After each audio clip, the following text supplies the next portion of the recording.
Hi guys, it's all killer, no filler, total frustration. The boys are back. How you doing, guys? All right, good to be back. Doing good. See you all. Doing good. Doing good. Yeah, I know. Reunited, and it feels so good. Yeah. So, if anyone doesn't know the rules to this brilliant, just outstanding, award-winning series that we're doing, all killer, no filler, there's a couple of rules. Jam. Yes, thanks to Jam. Yeah. So we're on 2014. We've worked our way up from 1980, 2014. So we're getting there, which is a bit sad.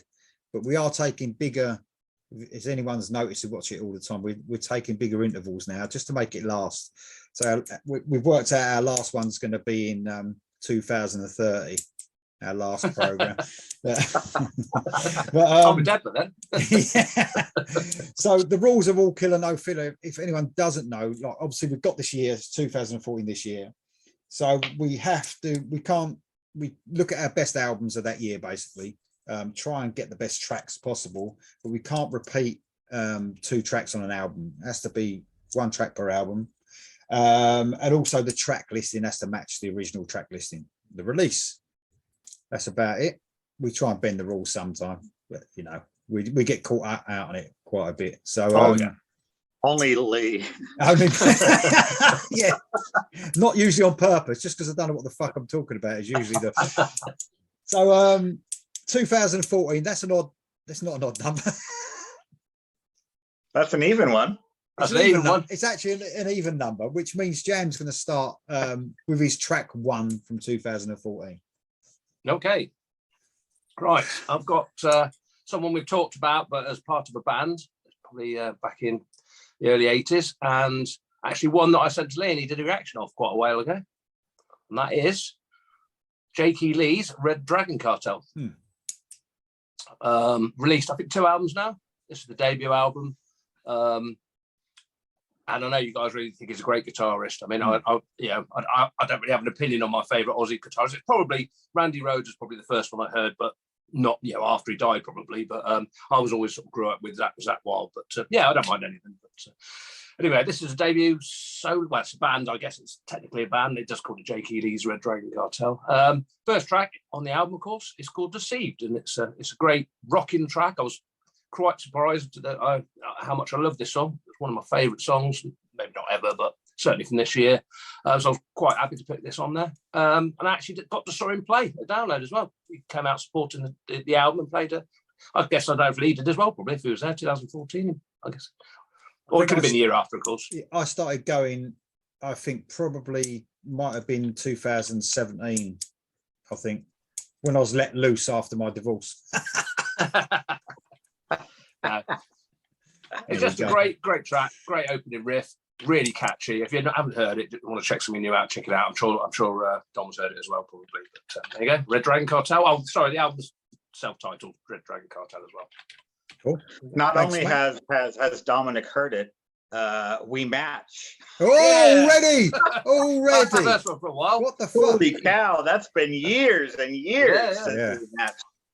No, great album. I mean, it comes out just with a classic J.K. Lee riff. It's very kind of Bark at the Moon-ish, you know. I really like the singer. I had to write down his name because I don't know. His name is Darren James Smith. He's got a very kind of Graham Bonnet kind of feel to his vocals, you know, where he's kind of raspy, but he's got lungs as well. Really good vocalist, and he's on the second record as well. This record, he only does about 2/3 of the tracks, and then he has some guests. And there's a couple chicks that sing on it and stuff, but I didn't pick any of those songs. Yeah, it's really good. Of course, it's on Frontiers. Thank you, Frontiers, for bringing J.K. Lee back with this great thing. So there you go, Red Dragon Cartel. Wow, a match. I haven't got it, by the way, but I have got Ice Turf though. So yes, fucking Ice Turf. So on this year they brought out Plagues of Babylon, which was the actual album, and this is the title track. It's the first track as well. I actually included this track on my favorite opening tracks of albums. It is one of the most epic tracks to open an album I've ever heard. It's about 2.5 minutes of build up, but it's fucking heavy, and then it goes into the track, and it's an outstanding track. It's the 11th album by Istuff. Stu Block was obviously, he was the singer on this one. Outstanding performance on this. And this is this is the album, right? So Yeah. half of it. I'm ready for it. Yeah. Something Wicked This Way Comes, obviously. Yeah. But only half of the album. I'm not sure which half, because I don't really, I don't really understand which half. It might be this half, might be the first half, might be the second half. He just couldn't forget about it still. He thought, all right, I'm not going to do a full album, I'm going to do half an album. Okay. But, but this track is just, it's really, it's almost with the big build up, and then it's like a slow to medium pace track. It's so fucking heavy. It's just one of the best tracks I've ever heard. It's brilliant. So Plagues of Babylon, from Plagues of Babylon, Iced Earth. Iced motherfucking Earth. There you go.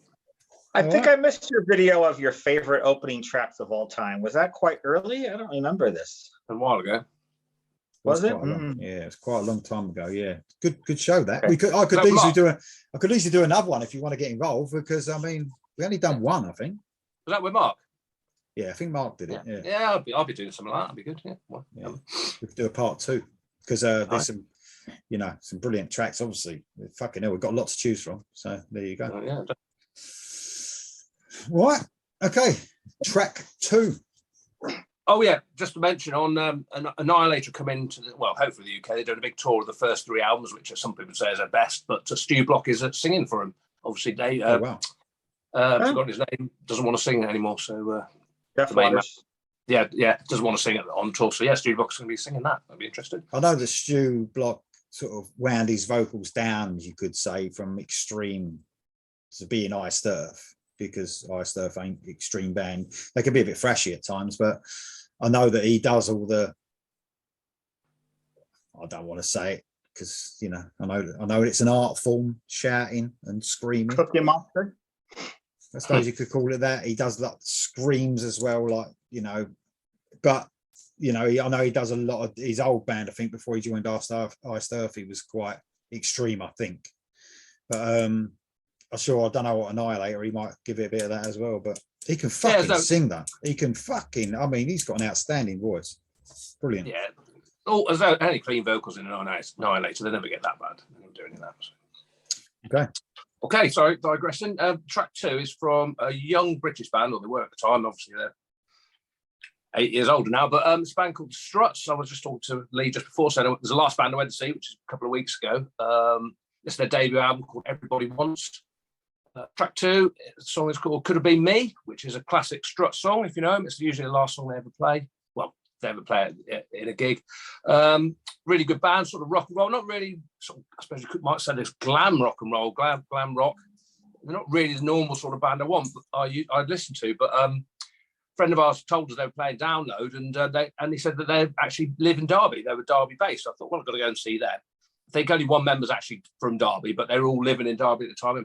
Although I never saw them advertised to play around here. But anyway, watched them, got into them, and I thought I'd support the local band. But they're a very good band.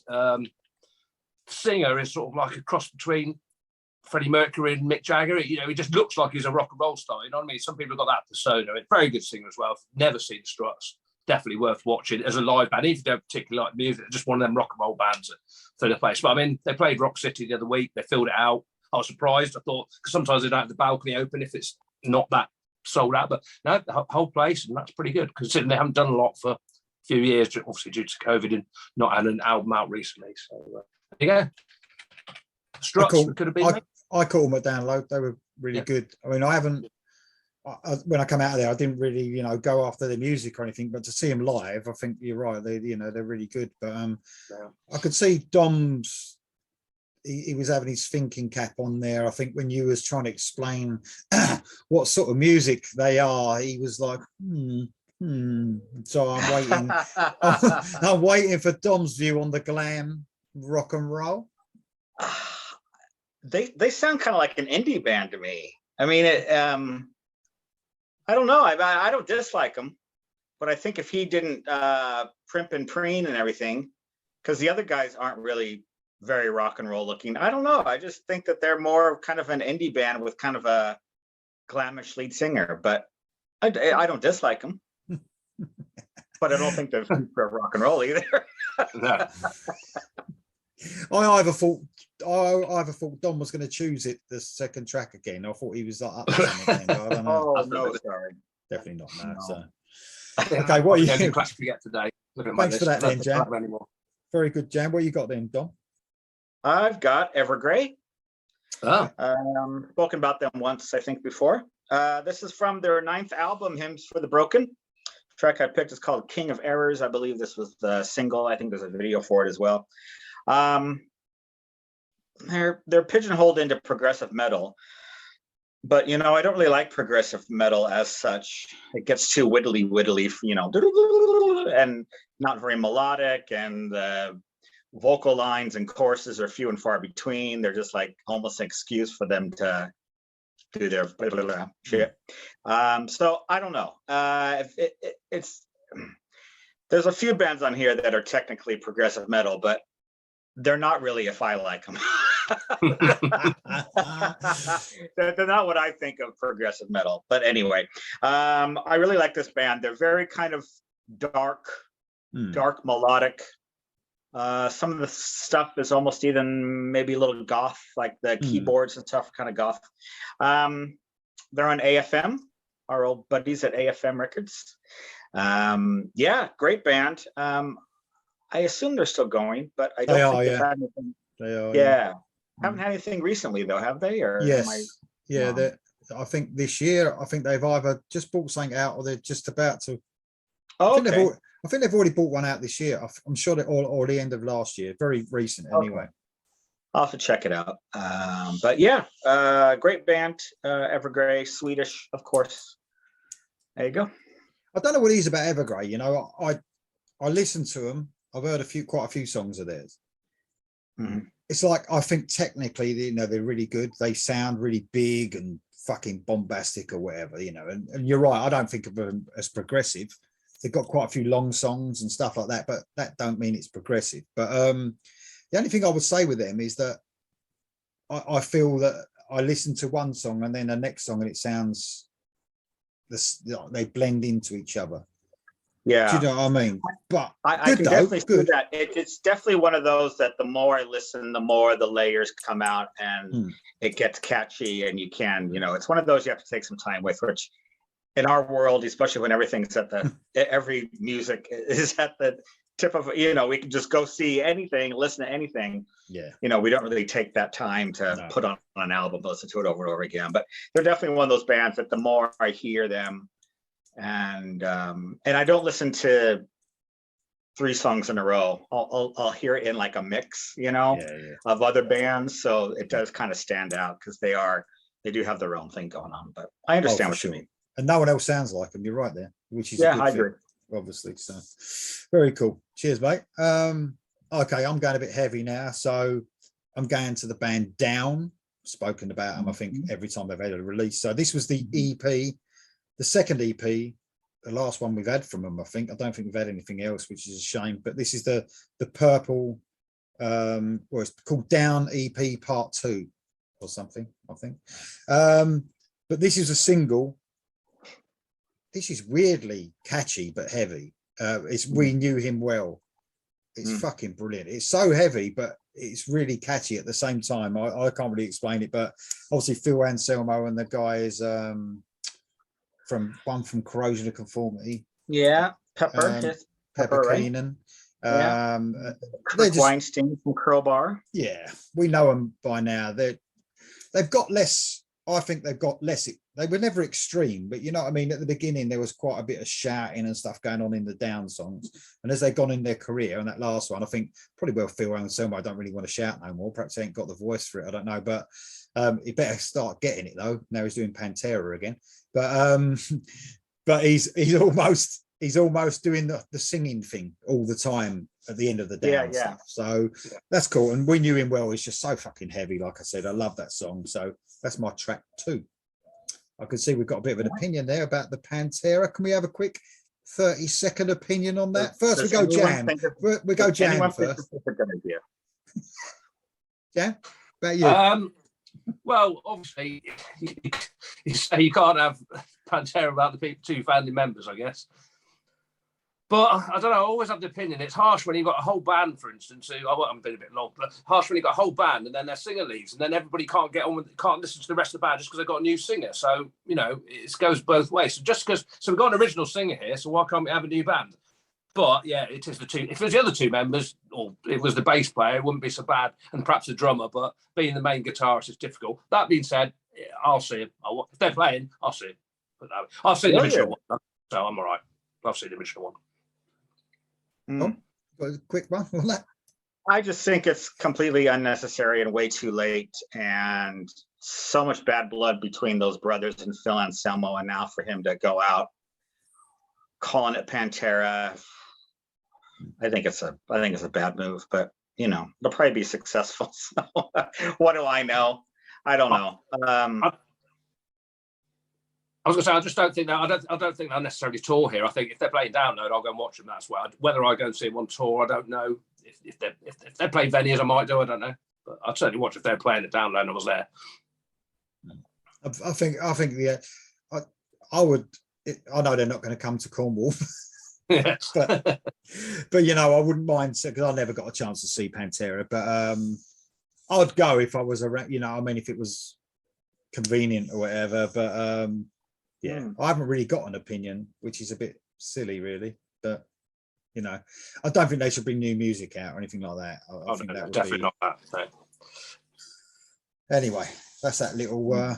See, we can be quick sometimes about stuff, can't we? Anyway, we're on track 3, aren't we? Yeah. Yes. Okay, Jam. What you got then, mate? Okay, I'll be quick on this because I know you guys love this band. That's Foo Fighters with their their 8th album, Sonic Highways. Once again, I've spoken about Foo Fighters albums. I think they're usually half good, half the album's good. They've never done a classic album for me. I think the best album they did was Wasted Light, which I like all of it near enough. This one's pretty much half or 3/5 of it, or I like.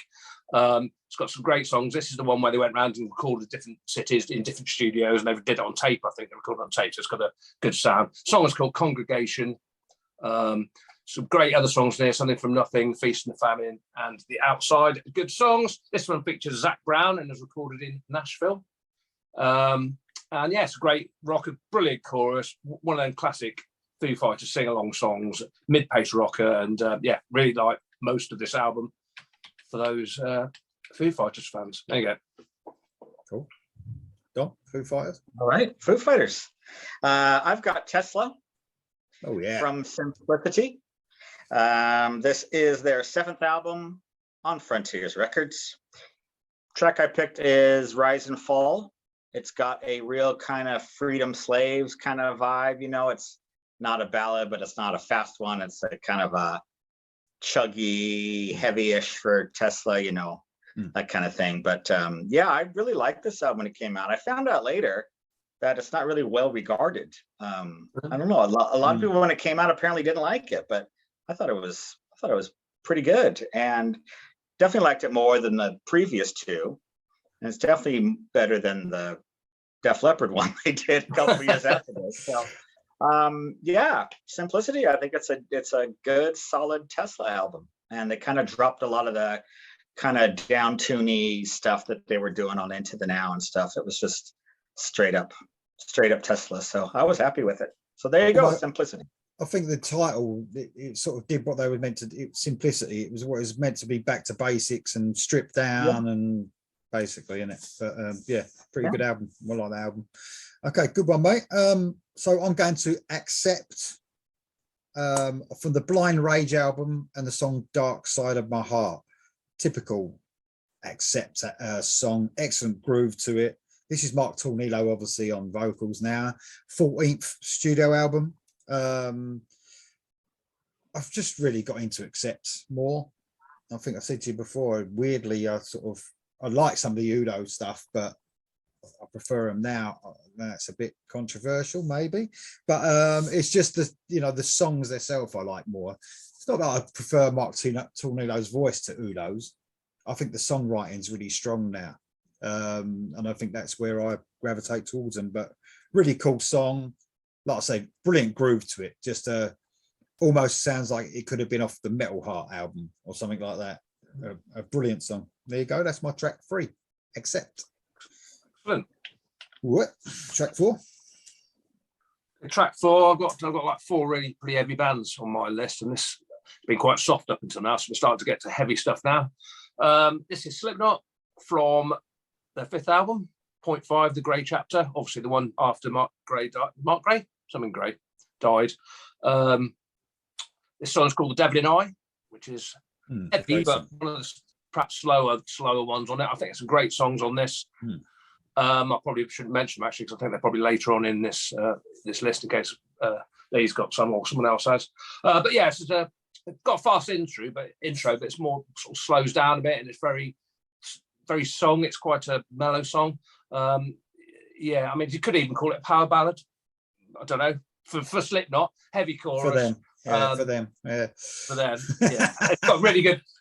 It's got really heavy sort of breakdown in the middle and goes quite fast. So it's got everything in this song really. But yeah, there's some good songs in this album. I won't mention the other 2 then, because Lee might have them on this list, or indeed Dom. But I don't think Dom's had Slipknot before. So he wanted to get it on there, but the list wouldn't allow it. I think it's just a good year. Yeah, definitely an honorable mention or dishonorable mention. Great choice though, man. I love that song. That was a single as well, wasn't it? I think it's brilliant song. Yeah. Okay, what you got in, Dom? Okay, I've got the return of Kix, K-I-X. This is their first album in 19 years. Wow. We certainly didn't think we were ever going to get another Kix album, but surprise, surprise, we did. Frontiers? Sorry? Frontiers? No, I think they... I don't know who it is, to be honest. I don't have that information for you, Lee. Sorry. Sorry. I just thought it might be Frontiers, so they bring everyone back, don't they? Yeah, you would think, yeah. It could possibly be, but I don't think so somehow. Anyway, it's their 7th album. It's the last one they've done.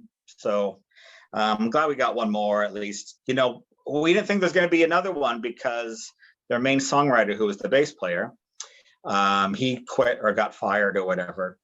So they were still touring with them, but, you know, doing all of his songs. So I just thought, well, I guess that's it for any new music, but sounds like Kix to me. It's a good album. The name of the album is called Rock Your Face Off. This song is called Rollin' in Honey.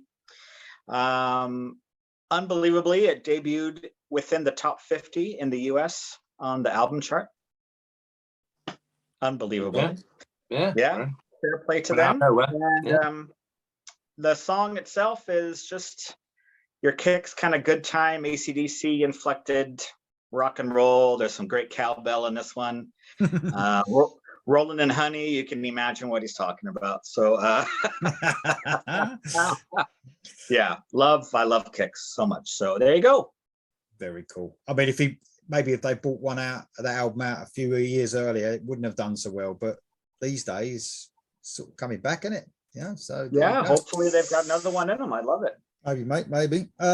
Great one, mate. So I'm going to a band. I love this album. They've only had a debut album. I don't know why the fuck this happened, but it was quite highly regarded as well. So just one and done by the looks of it. It's a band called Night by Night, British band.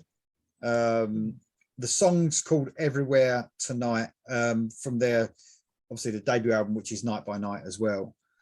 Just an excellent melodic hard rock band. Probably, I mean, likened, and I can see some influence there from classic Leopard, Def Leppard, probably High and Dry for sure, that sort of period. Wow. Just a really solid album. I think this made it into my albums from that year, the best albums as well. Just one of them really weird ones, isn't it, where you think there's a future for this band, and really praised through the press, you know what I mean? And that was it. Gone. Just excellent album. But Everywhere Tonight's a brilliant medium paced sort of melodic hard rock track. It's excellent, this album. I think you two guys would like it because of that. I'll have to check that out. Yeah, it's really good, and I don't know why they're gone, but it could be anything, couldn't it? Just don't Yeah, know. never know. But a great album, Night by Night. Check it out. Okay. Cool. Number 5, guys. Number 5. Okay. Go to a band I've had before. Swedish, very well, another heavy band called Avatar. Really looking forward to seeing them again in February or March. That delayed their tour. This is on their 5th album, Hell the Apocalypse, and this is probably where they started getting more, let's say more commercial, but it's certainly probably more appeal to people, and they got a lot sort of more choruses and perhaps a bit more catchier, although still heavy. The song is Bloody Angel. It's probably my favourite Avatar song. I mean, great live. Some other good tracks on here. The title track's good. Tsar Bomber and Towers on here. Definitely my favourite Avatar song. Got a simple keyboard to open with, and then it goes into a crunching riff. But then it's really accessible chorus, as I say, and it's sung quite softly. And yeah, just a great band, especially live. If you ever get to see them, if they're supporting someone you know, definitely check them out because they're brilliant.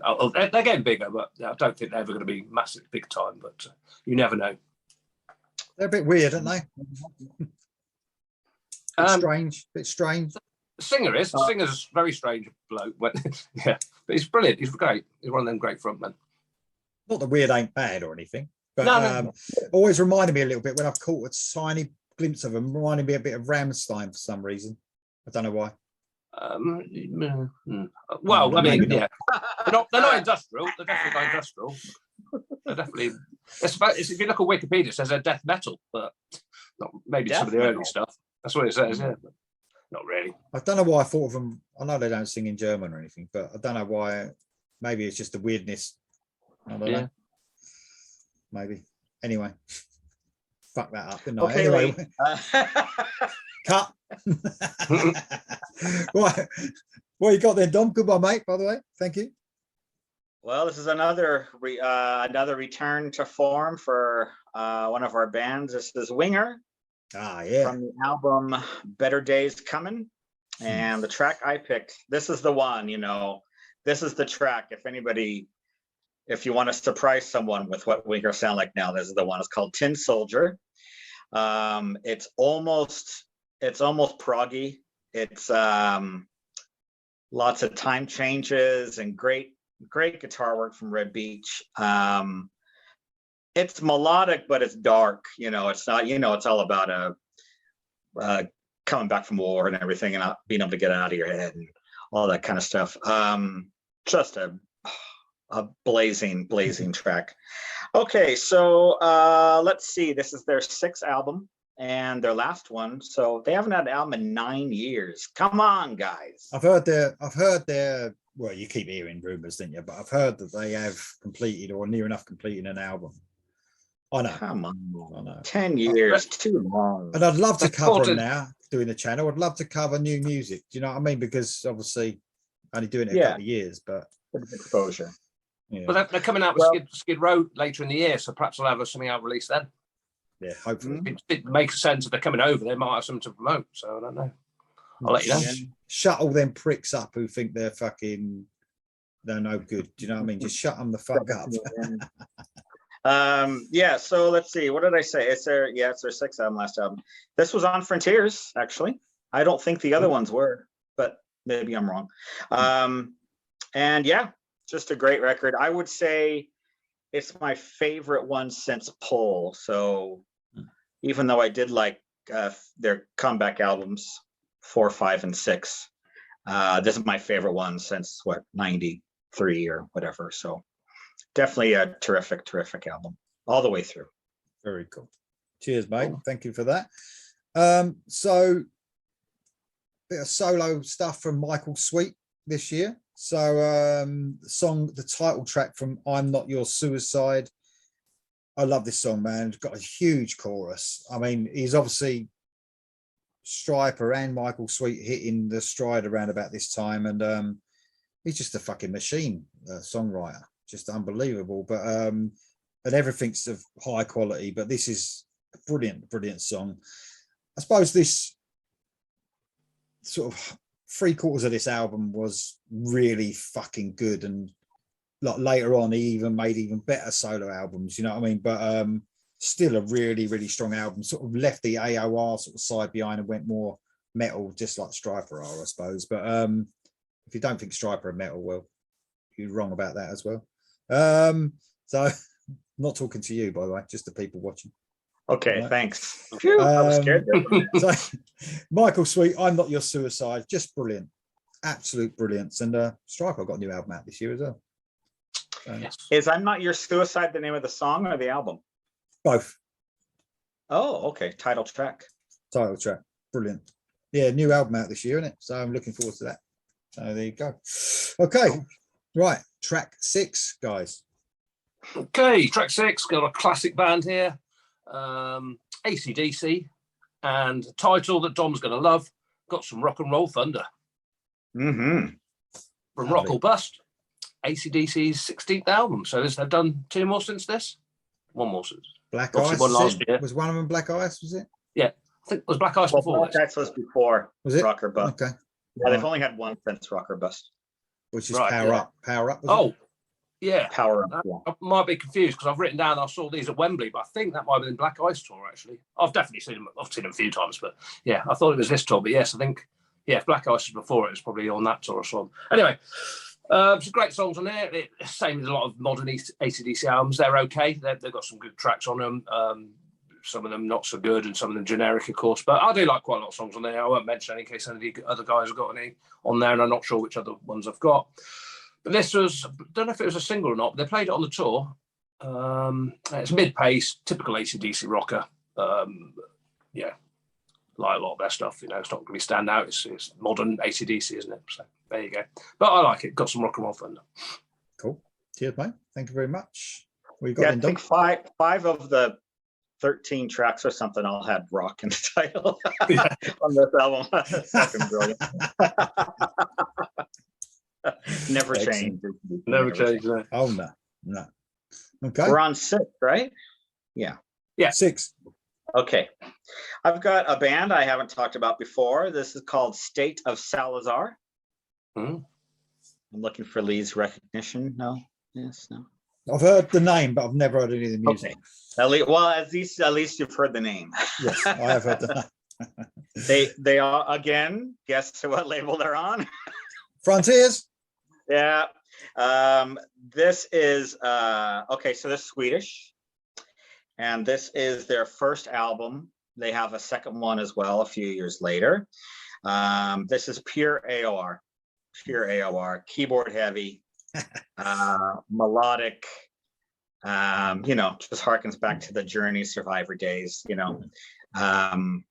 really good though. I don't love all the AOR that comes down the pike, because there is quite a bit these days. Oh yeah. But if it's done well and the songwriting is good and they hit that fucking chorus, I'm with you. So this song is called Time to Say Goodbye, and the album is called All the Way. So the band is State of Salazar with a Z. So they've had 2 albums on Frontiers. Hopefully they'll have another one soon. So this was their debut album, so they've had another one as well. Yeah, they had one a couple of years after this. So cool. Cheers, there you mate. go. Thank you very much. Cool. Well, I'm going to Sweden. So I've got quite a few Swedish bands on here, I think. Must be Avatar. Yeah, no. So it's I think I've mentioned these before. I would have done Heat on here again for me. So this song's called Mannequin Show Off the Tearing Down the Walls album. So the second album with Eric Gromwell, who now, of course, is fronting Skid Row. The 4th album in total from Heat, the second one with Eric Gromwell. Brilliant stomping track, really catchy. What's that noise? Is that the ice cream van? Is that the ice cream van? Oh yeah. Oh, Mr. Whippy. Mr. Whippy. Oh. It's a creepy song as well. And you know what? You can't. It's like the child catcher from Chitty Chitty Bang Bang or something. When's the last time you went out to the ice cream van? I never have. No. What? Not even as a kid? Oh, we didn't really have them as a kid. Oh, that's more of a UK thing, I think. Well, last time I went out to one, I wanted some red juice and nuts, and they didn't have any nuts. Not allowed to have nuts anymore. Red juice and nuts. So some red, they syrup. syrup, whatever the fuck it is. All right. I like me little sprinkling of nuts, crushed nuts on there as Oh, I well. see. They don't carry nuts because of the allergies. Fucking pathetic, isn't it? It really is, honestly. Anyway, if you've got fucking allergies, you can't go to the ice cream van. Simple as that, innit? Stay away. Oh, Yeah. carry an Not the EpiPen. other way around. Exactly. Anyway, Children and their allergies. Heat and Mannequin Show. I mean, if anyone's just a Skid Row fan and they haven't heard him before, go back and listen. You know, no wonder he's in the band. Amazing singer. He's left now, and he obviously with Skid Row, but Heat have got another album coming out this year with the old singer. He's back, and that everything I've heard off that sounds amazing as well. So really looking forward to the new Heat album. So Mannequin Show from Heat. There's my track 6, and we're halfway through already. I mean, fuck me. Yeah, now. Right, what you got, Jam? Okay, we've got another British band for you. One to get plenty of airplay on Planet Rock these days, but this is obviously a while ago. So their second album, believe it or not, Massive Wagons, called Fight the System. The second album, I don't think they got much airplay in the first couple, because they don't really do. They sort of, I think it might be the third album when they start to sort of get, I would say big, but getting more play, getting more known. So they don't really do a lot off the first couple of albums when you see them live. They do this one, which is called Red Dress, but most of it's from their third album, which it'll probably appear on my list later in whatever year that will be. And they've got a new one out. I might have done 2 actually since then. They've got a new one coming out this year, which is good. They play got a new single that's quite good. They're just, for anybody who doesn't know, they're just a British rock and roll band. They sort of take their influences from perhaps a bit of AC/DC, you know, because there's some Status Quo in there. They're just a rock band, really. They're not rock, sort of get perhaps a little border on metal sometimes, but they're just great. Good sense of humour from up north, Lancaster, I believe. Yeah, they're just very good live. The song's called Red Dress, just a typical rock mid-pace, great chorus song. Lucky enough to meet the singer as well, and yeah, it seemed like a top bloke. So if you want to check out a British band, Massive Wagons, check them out. So how far down the country do you have to be until you haven't got a sense of humour then? Well, I don't know. What do you mean? Sorry about that, Jam. I'm only joking. Well, I'm Watford. I was born down south. Okay, I think Lee has heat stroke. So I have. Look, can't you tell? Fucking hell, I'm boiling here. He's a little loopy today. I've been to the beach, everybody. Just can't you tell? Look at that head. Turn down the brightness. Look at that. Look at You need that. makeup. Shiny. You need a makeup wow. artist. God. Right. Okay. Cheers, Jam, for that. What you got, Dom? Oh God. Okay. I've got an Australian band. They're called Mastiff. Don't know if anyone's heard of them. They have a few records out. This is their first one, called Full Throttle. This is one of my favorite records of this year. The track I picked is called Dance Floor. It's their first of 3. This was apparently they released it independently the year before, but this was the re-release on Earache, and this is the version I have, so that's why I picked it for this year. Don't know what to say. I mean, kind of what Jan was just saying about Massive Wagons, just fantastic riffy rock and roll, you know, nothing too fancy, meat and potatoes.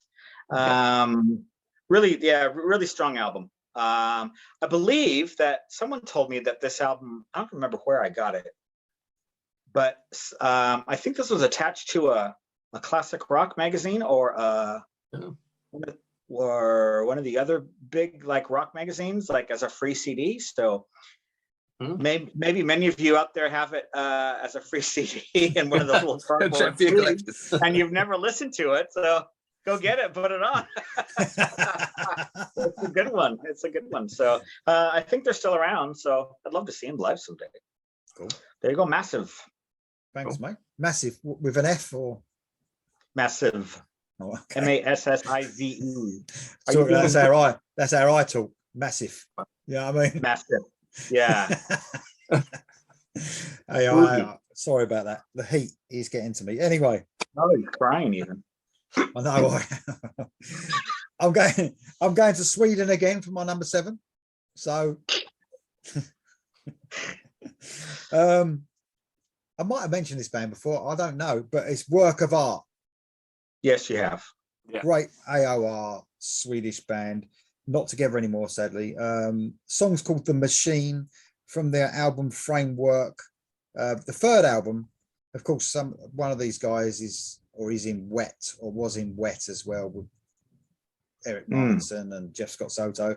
But I mean, pure AOR, you know, taking the influences from, like you said, Survivor, Journey, Toto, probably. Just a brilliant band, and not with us anymore. I think they had one more album out after this, but Work of Art, The Machine. Any AOR fans probably know who they are. Brilliant band.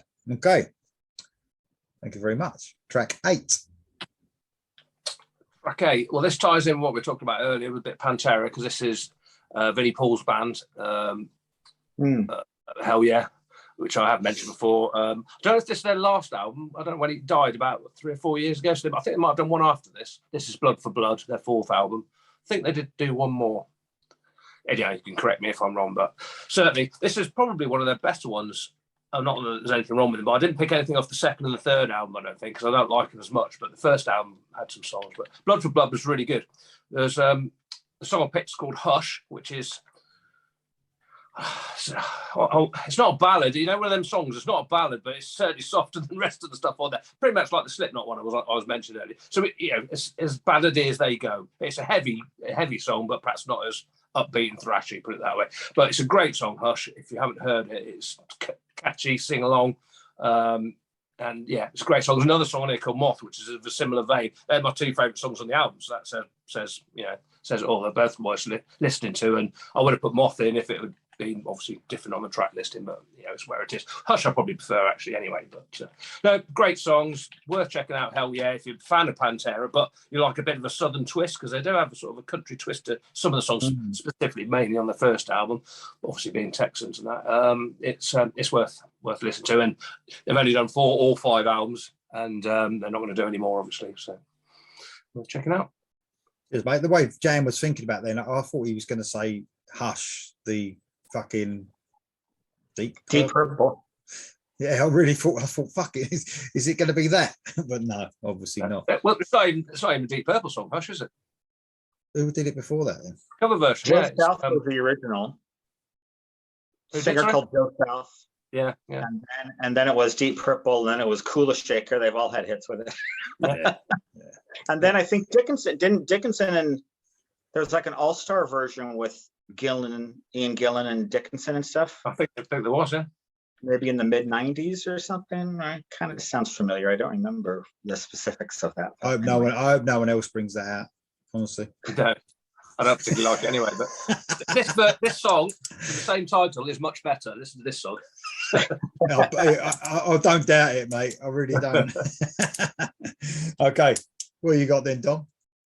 Love that. You love that Hammond organ, Lee. You sure do. In fact, I think I'm sort of warming to it a little bit sometimes when I hear it. Not being the main instrument, but sometimes there's a band called Sapphire.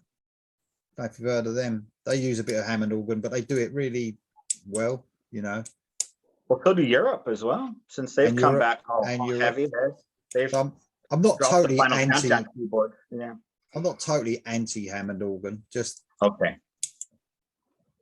What you got then, Dom? Okay. I have 6 a.m. Yeah. This is Nikki Sixx's band. Yeah. When they came out, it wasn't for me. It was very kind of post-grunge, alternative kind of sounding, stuff that was popular on the radio around then. Well, I guess it's still popular on the radio, that sort of sound. But it wasn't really for me. But this is their 3rd album, and by this time they still have flecks of that, still have a bit of flavor of that. But this song I really like, called Hyperventilate. So 3rd album, Modern Vintage. This is almost kind of a really heavy, like a heavy metal Queen almost, or maybe like TNT had a song called Satellite off of one of those records, one of the later records. I think the last one that The singer was on. What's his name? Tony Harnell. Yeah, Tony Harnell. I think it was the last one they did. There's a song called Satellite on there that was very similar in this. It's kind of a double time, and it's got that almost Brian May-ish kind of thing, but it's a good song. I really like it. So, you know, I can't say they're my favorite band in the world, but, you know, it's Nikki Sixx, so I wanted to at least put it on once. Remind people that he had a band before Mötley Crüe broke up 12 times, and now they're so there you go, 6 a.m. from the album Modern Vintage. Very Hyperventilate. cool. Cheers, mate. Thank you very much. Well, Jam did say I might have this band on the list. Well, I have. So Slipknot. Oh. So yeah, the most mellowest song on the album, though. So this one's called Goodbye. Mellow, very mellow, isn't it? I mean, at least for half of it anyway. So yeah, very somber, mellow. You might even think you'd hear something like this on the on Stone Sour or something like that, but very cool. I mean, yeah, I like this album as well by Slipknot. The Grey Chapter in it, 0.5, the Grey Chapter, you said.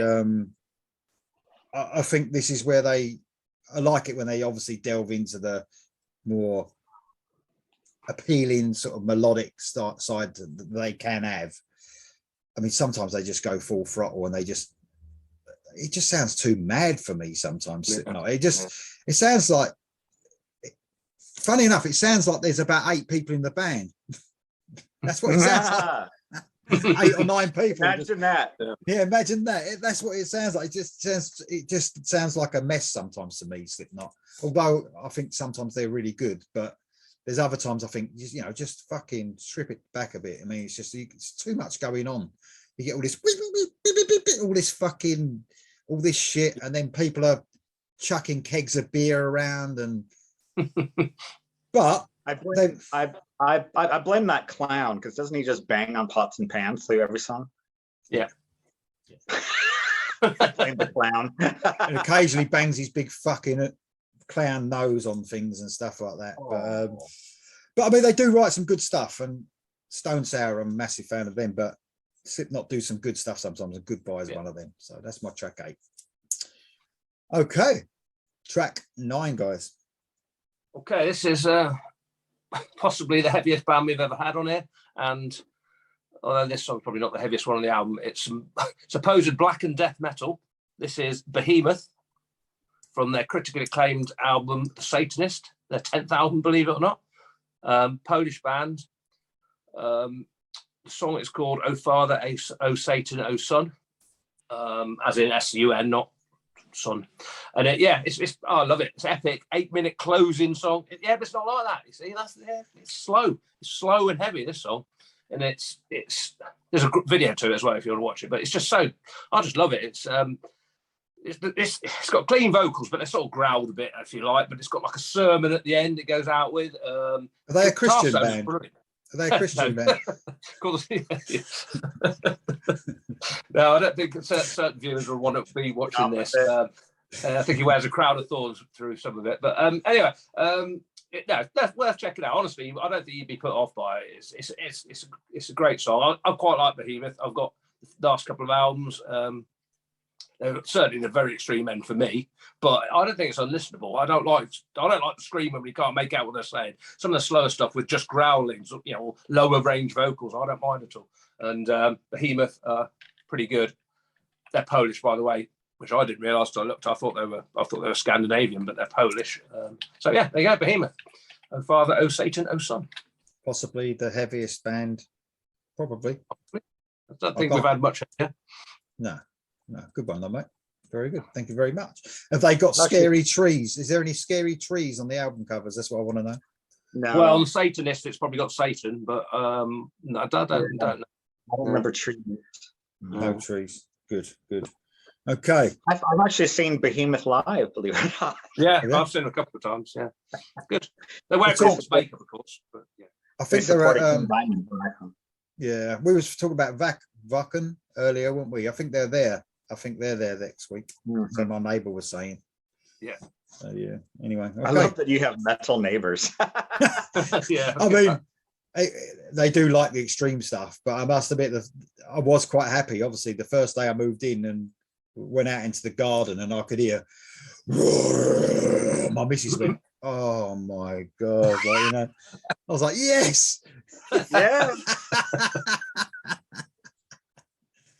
yeah." But they like all Do they sorts know of that stuff. you do a rock channel? Yeah.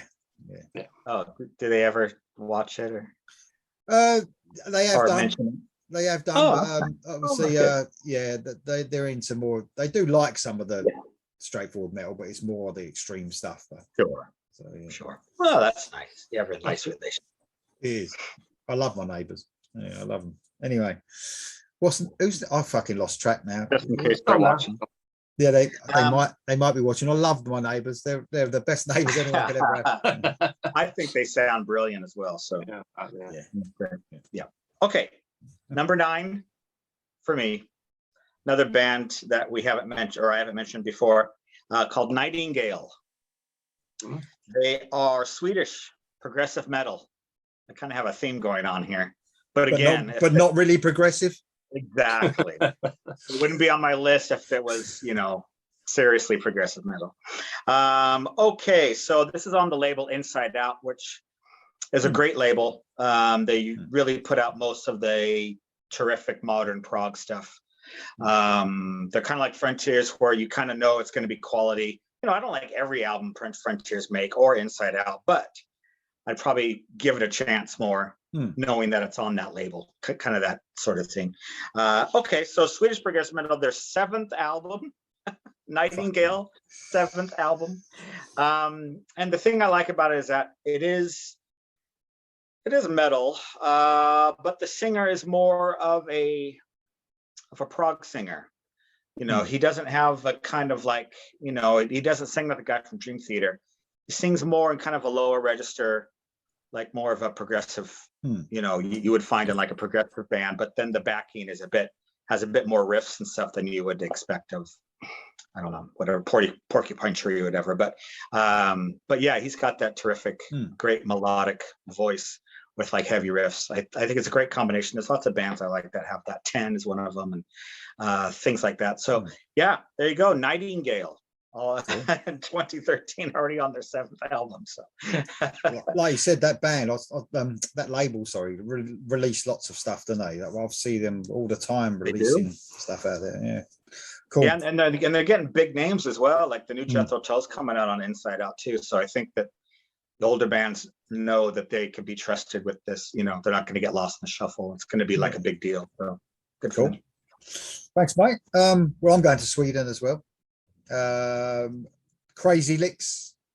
Yes, on here a few times. This was a self-titled album, so they've waited for the 4th album to do a self-titled album. So who knows why bands do that? It might be because their album before, which the name escapes me now, their 3rd album, they went a little bit different. They sort of lost some of their melodic hard rock and went a bit too sleazy, if you like, and a little bit sort of back to basics, and they've gone right back into that 80s sound on this one. Song's called Heroes Are Forever. I mean, they're a great band, really consistent now. The last few albums have been absolutely excellent. So just brilliant rocking song. Crazy Licks, Heroes Are Forever. Catchy stuff, guys. It really is. Okay. Thank you, Sweden. Yeah, Sweden, man. They've had a lot of, there's been loads on here, isn't there? There's been something in the water, man. Okay. Jam. Track 10. Track 10 already. Right. Staying heavy, but not quite as heavy. And we're going for a super group. This is Killer Be Killed. And it's deliberate escape plan vocalist Greg Puciato.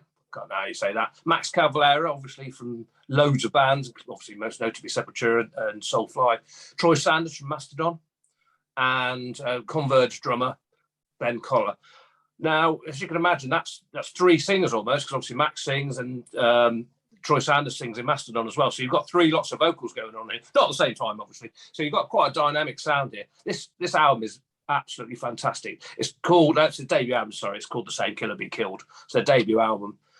I could have picked any song off this. It's one of those albums. It's probably my album of the year. Although, ironically, I picked it up at the time and never got around to listen to it until about 3 or 4 years later when I heard they were doing a new one. I thought, better go and check it out. So, honestly, it's absolutely fantastic. It's got something for everybody. It's heavy, sort of thrashy, but it's got groove as well. There's no extreme vocals or anything like that, but it's just excellent. I think you guys would like it if you've heard it. Obviously, it's metal, but yeah, it's great stuff. The song I've gone for is, as I say, I could have picked 10. It's called 12 Labours because I needed a number 10, so I stuck it in there.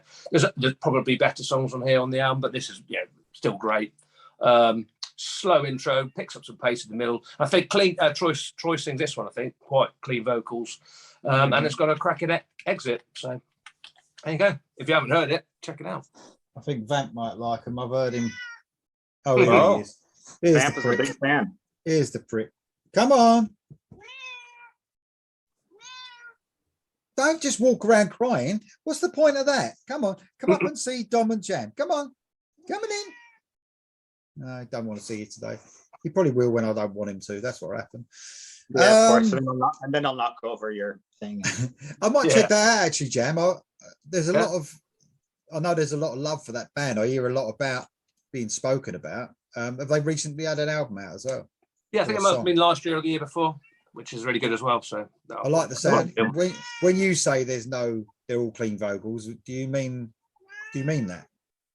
I think so, yeah. On the top of my head, yeah, I think so. It would only be, because I've never heard Dillinger Escape Plan, but I don't know if they're shouty or not. I know they don't exist anymore, but Max Cavalera's be the same as he always is, and Mastodon don't do any of that anymore, so I can't see why they wouldn't be. Fine. Cool. Because I do like a bit of heavy music. It's just, as you know, it's just the vocals sometimes that put me off. So, okay. He's going to take your word for it, Jam. It better not be any. Yeah. Like that. No, you like that. Any Cookie Monsters on there. I'll get it on, and you know what's going to happen, don't you? It'd be 100 mile an hour. That's what's going to happen. Right. Okay. Okay. Dom, track 10 again. Yeah. Vamp's here, by the way. Yeah. Number 10 for me is what?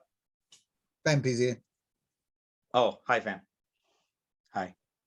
Go away. Okay. Number 10 for me is another band that I've never spoken of before.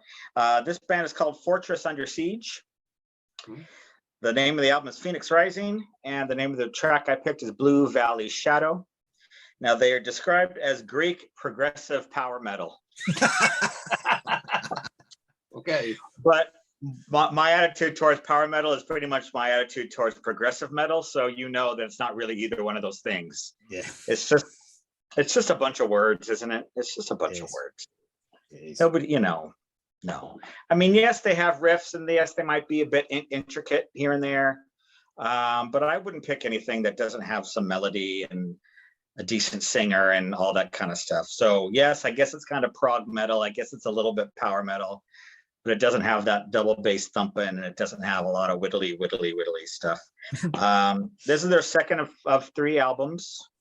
They're now on Rock of Angels, which were you talking about Rock of Angels on one of your things, I think? There's a lot of stuff coming out on Rock of Angels. Really good. So this album isn't, but I think their 3rd album was. So now they're signed to Rock of Angels. So yeah, Fortress Under Siege, just terrific, inventive, melodic metal, I would say. We don't want to make it too complicated.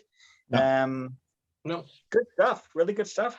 So there you go, Fortress Under Siege. Sounds good. And then next, I suppose that I think I'm obviously subscribed to the Rock of Angels stuff, so it comes up all the time. So any new stuff, I'll probably check out there. Cheers, mate. Excellent. Okay, so Dom's already had this band on the list. One of my favorite bands of all time, Tesla, of course. And I've chosen, of course, it's like a ballady sort of song. Burn Out to Fade. Bit southerny, I would say. And they've got that in them, haven't they? Tesla, they've got that southern. They do. feel. I mean, all those classic tracks, "The Way It Is" and "Love Song," all those. They if a southern band took those and made them a bit southern, they would fit right in. You know what I mean? Oh yeah, totally right there, mate. But I love Tesla, always have done. But like you said, 7th album, and that doesn't seem a lot, do you? Because I think they had a big gap, didn't they? Before what was the album that you weren't too keen on that they came back out with? What was that? Into the Now. Yeah, so there was I don't know how long the gap was, but it was quite big, wasn't it? So It was, yeah, so, between Bustin' Lock and Into the Now. Yeah. just great, man. I just love them. I think it's not a sad thing. It's what a lot of bands are doing now. Apparently, they're only going to be bringing singles out now. I think for a while, at least, no albums for a while. So I don't know why, but they're going into this like odd track thing now. So you might not be seeing a lot of music from them in the future. I might be wrong, but they might change their mind. But Burn Out to Fade from Simplicity, great track. Here you go. Track 11. Track 11. Okay. Gonna have a little bit of new metal again, which you don't have much anymore at this time of the, in 2014. But it's at Linkin Park from the Hunting Party album. Which is that their last album? I know you guys are probably not big fans. I can't remember. Might be one after this. But anyway, this is a song called Final Masquerade, which is sort of a ballad, softer one, which is obviously quite sad considering that Chester's died since then. I don't know if that was a warning sign, but yeah, it's a very sort of sad song. But it's it's not an acoustic-y ballad. It's got drums and guitar and bass and stuff on it. It's just a bit morose, I guess. But it's just a great song. I know my brother really likes it as well. So we quite often play it, not to be miserable or anything, but it's just a good song. So. Playing it to be miserable. Yeah. Yeah. Well, some people do, don't they? I'm a bit happy today. I'm going to put something on that piss me off. Some people do listen to that shit on purpose, don't they? But I don't know why anybody wants that all day. But yes, there's nothing wrong with it in a mix of other upbeat stuff, is there? There you go. What sort of if you don't mind me asking, because obviously I love Linkin Park when it first, way back when they brought that first album out, Hybrid Theory. And obviously, they went in all different directions, didn't they? Which pissed some people off. What sort of direction were they on this album? Hunting Party is probably it's closer to what's their third album called? The one, not the stupid one where they didn't have any rock songs on it, which I can't remember. I'm useless with it. It's more like their what's it called? The one, the white cover. 2 Minutes to Midnight, whatever it is. 2 Minutes to Midnight. Something like Minutes to Midnight. It's called it. No, Minutes to Midnight, even. Yeah. So more, you can see where I was confused, confused, can't you? Yeah. They should have done 2 Minutes to Midnight. No, Linkin Park should not have done a fucking Iron Maiden song. No. Anyway, they would have put fucking rap in it or something. God damn. Minutes to It's Midnight. not like the first two albums, put it that way. Not like the first two albums. Oh, okay. They never really went back to that then, did they? Linkin Park's last album was terrible. Jam? Well, that's what I'm saying. I can't remember. There was one after this, was there? I don't know. Oh, sorry. It was something like I their just fourth remember you album. saying they just completely lost the plot on the last album or something. Yeah. No, I think they wrote something under the sun or something with the sun in it. And it was just so there is a last one. Yeah, they did. It was just sort of ambient noise and sort of no rock, no guitars or anything in it. It was awful. But that was about their fourth or fifth album. So. Right. Got it. There you go. I didn't think that they did 2 Minutes to Midnight, by the way, just to clarify that. Anyway. Now he's covering up for it. Well, there's no covering up. There's no covering up. Thanks for that, Jam. Cheers, mate. I've got the whole database here. I could have just looked all this up instead of just not knowing. I'll have a look quickly. Go on. If they did 2 Minutes to Midnight, can you just let me know? Yeah. Right. Okay. All right. So it's my turn. Yeah. 11. 11. Loudness. Oh, fucking hell. From Japan. Yeah. You're not. I'm gonna make you guess. Guess how many albums they have. Guess what number this is. 27. So close. 26. Fucking hell. You were one away. Wow. Yeah. 26 albums. Fuck me. Unbelievable. Anyway, this is from The Sun Will Rise Again, their 26th album. This track is called Not Alone. Lee would be all over this. It's a mid-tempo, epic-y kind of Zeppelin-y riff, although don't say Zeppelin-y, say Kingdom Come, because he'll like it more. Just got that kind of hypnotic, that kind of great thing.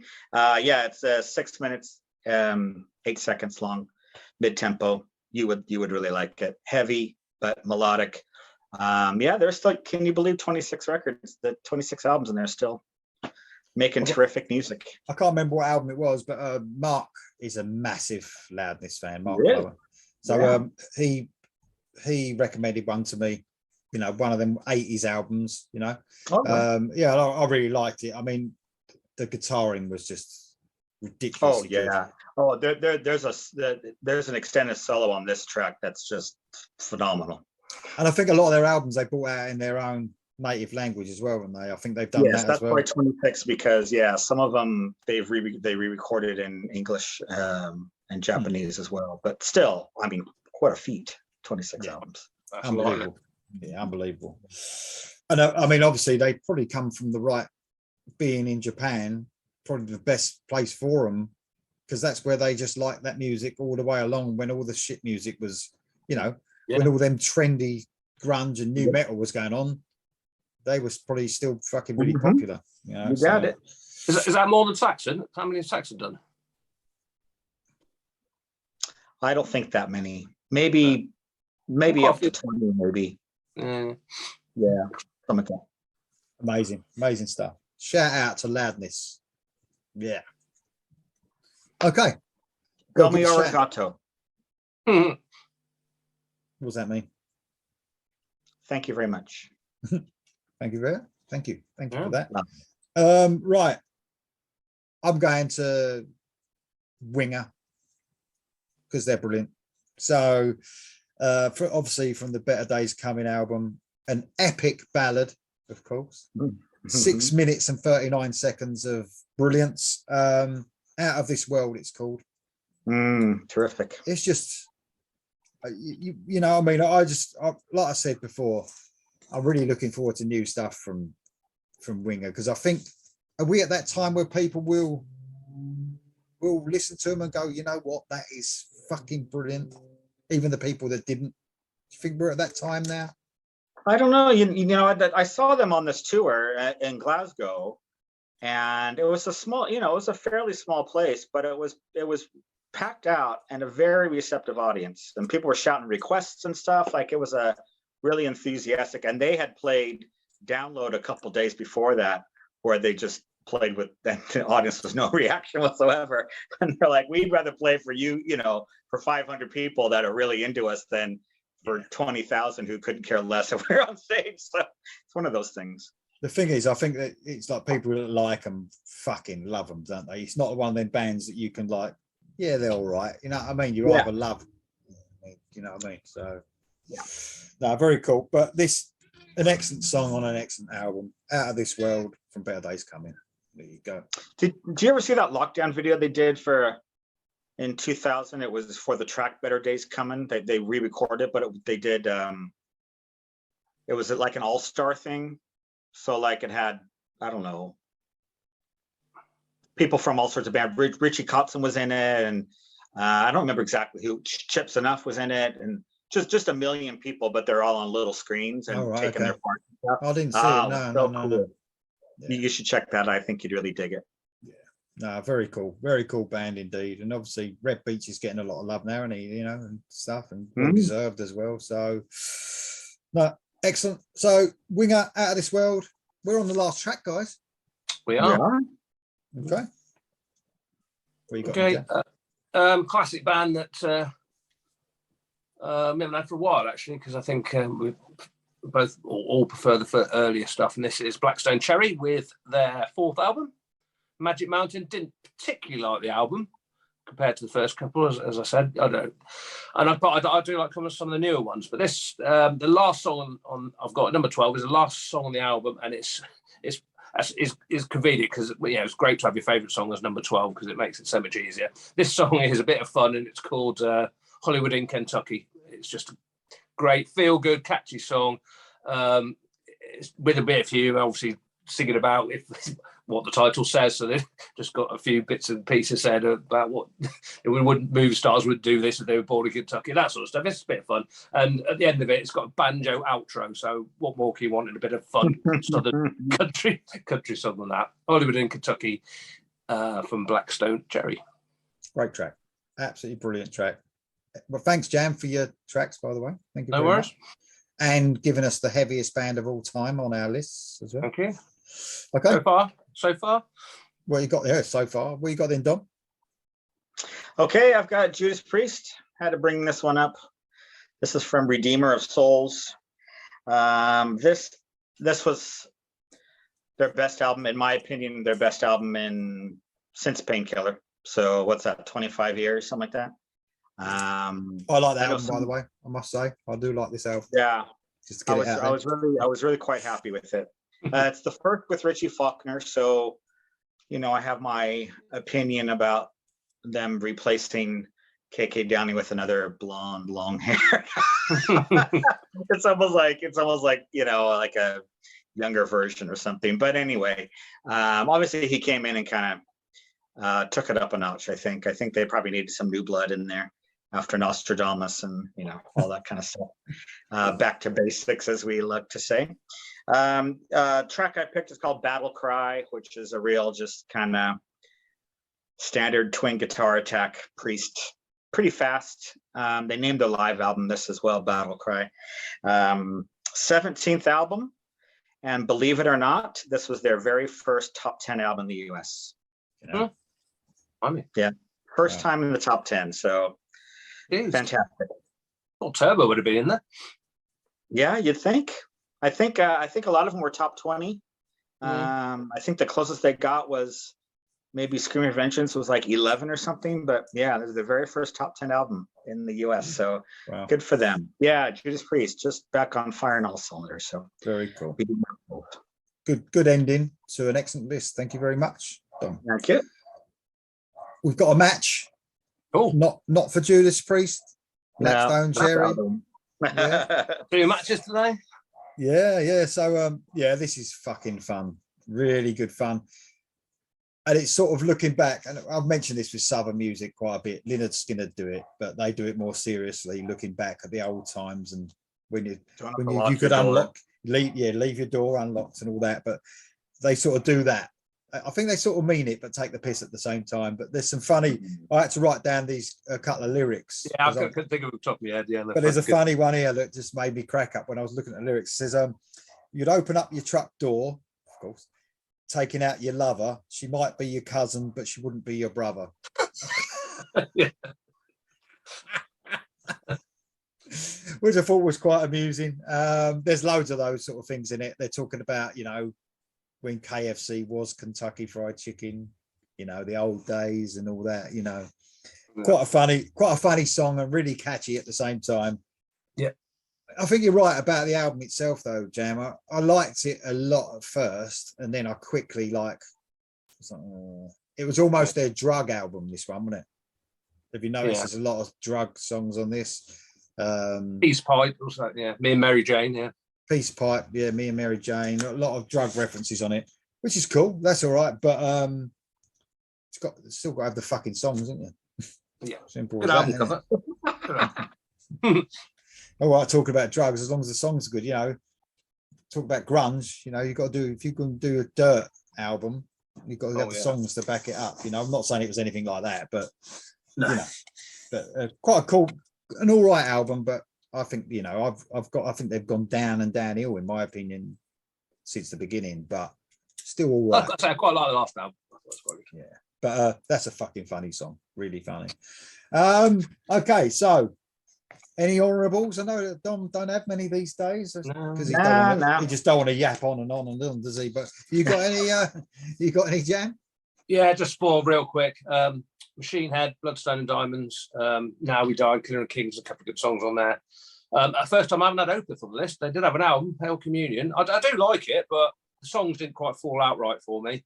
Eternal Rains Will Come, Cusp of Eternity, Moon Above, Sun Below. But I like the whole album, but I had lots of Opeth anyway. Slash had an album out, World of Fire, which is pretty good. And then finally, I should say Tozen had an album out, the motorcyclist or ex-motorcycle GP or wherever he rode, I'm not sure where he rode, formed a band called Tozeland, and they're pretty good actually. Renegade was the album, and they had a good song on it called Life is Beautiful, which I really liked. I was going to have, I think it was track 1, so I nearly had that, which we could have had someone different instead, couldn't we? But we didn't know it was going to be a clash. So there you go. So okay. Cheers, mate. I've only got 2. So a band called Ammunition. I reckon Dom would love this band, actually. You heard of them? I don't know him. So you got Eric Martinson of Eclipse teaming up with the guy from Wigwam, the singer from Wigwam. Oh, right, yeah. Really fun, rocking album, pretty much rock and roll, but melodic hard rock as well, sort of infusing it. They've had a couple of albums out, actually. So the album was called Shanghai. I think it might be the second album from them. I'm not sure, but really good production. Eric Martinson, and I love Wigwam as well. I think they're cool as well. So yeah. And the other one, I mean, I've just too good to be on the list, really, because of the singer. Primal Fear. yeah. Delivering the Black was the album. Really good album, actually. You know how much I love Primal Fear, and I love the singer. So, you know what I mean? But we actually made up. Can I just say this? We made up. Have you? Yeah, we had a little message in each other a little bit, and he thanked me for something. So yeah. Wow. Good. Yeah. Good. Does he remember that you were that asshole that insisted that he auditioned for Judas Priest? He got turned down. No. It's all right. It's all right. And this was after I upset him. I think I told you I upset him again because he thought that I said he was being replaced in Primal Fear. But nah, we've made that. And Let bygones be bygones. I think he said "you rock" with a little horn. So yeah. All right. So quite happy with that. Yeah. Sure wasn't that?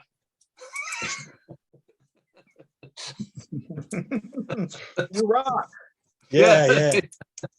and he does sound great on the new Avantasia song. Ralph sounds great, and he's done a real rocking hard song on the first Avantasia release, so that's out this year. So all right, yeah, looking forward to that. So Ralph, you and me, mate, against the fucking world. There you go. Brothers for life. Yeah, exactly. Brothers guys, in metal. It's been a fucking pleasure as always. Yes. And we still got a few to go, haven't we? Yeah, a few more. And we still got a few. Dom, I don't know how long you're stretching it out for, because you've been inundated, haven't you, with new music like me? And when did you give up on new music? Are you still going for it this year? Well, I'm a little bit better this year. Yeah, 2011, I was just like, I don't know if it was lockdown affected me or something. I just thought I have so much music that I've never listened to that I know is good. I just thought, God damn, I got to put a line across the sand. But this year I've been getting back into it. So I'm sure I can do whatever years is good. We need you, don't we? Yeah. It wouldn't be all killer without Dom, would it? I mean, what the fuck's that all about? Exactly. So what do we have? 15, 16, 17, 18, 19, 20, 21. So if we go to 2021, we have 7 more episodes. And then we got another couple we said about as well, possibly. But yes. Yeah, we mentioned it. Yeah, I don't think we mentioned that. Yeah, might be a surprise. Yeah, it might be. And Halloween again. Oh yeah. I got spooky. Part 2. All right, guys. Thank you very much. I've had a fucking laugh as usual. And anyone wants to put their list below like they have been? Yes, please do. All right. Right. See you next time, guys. All right. Thank you. Yeah.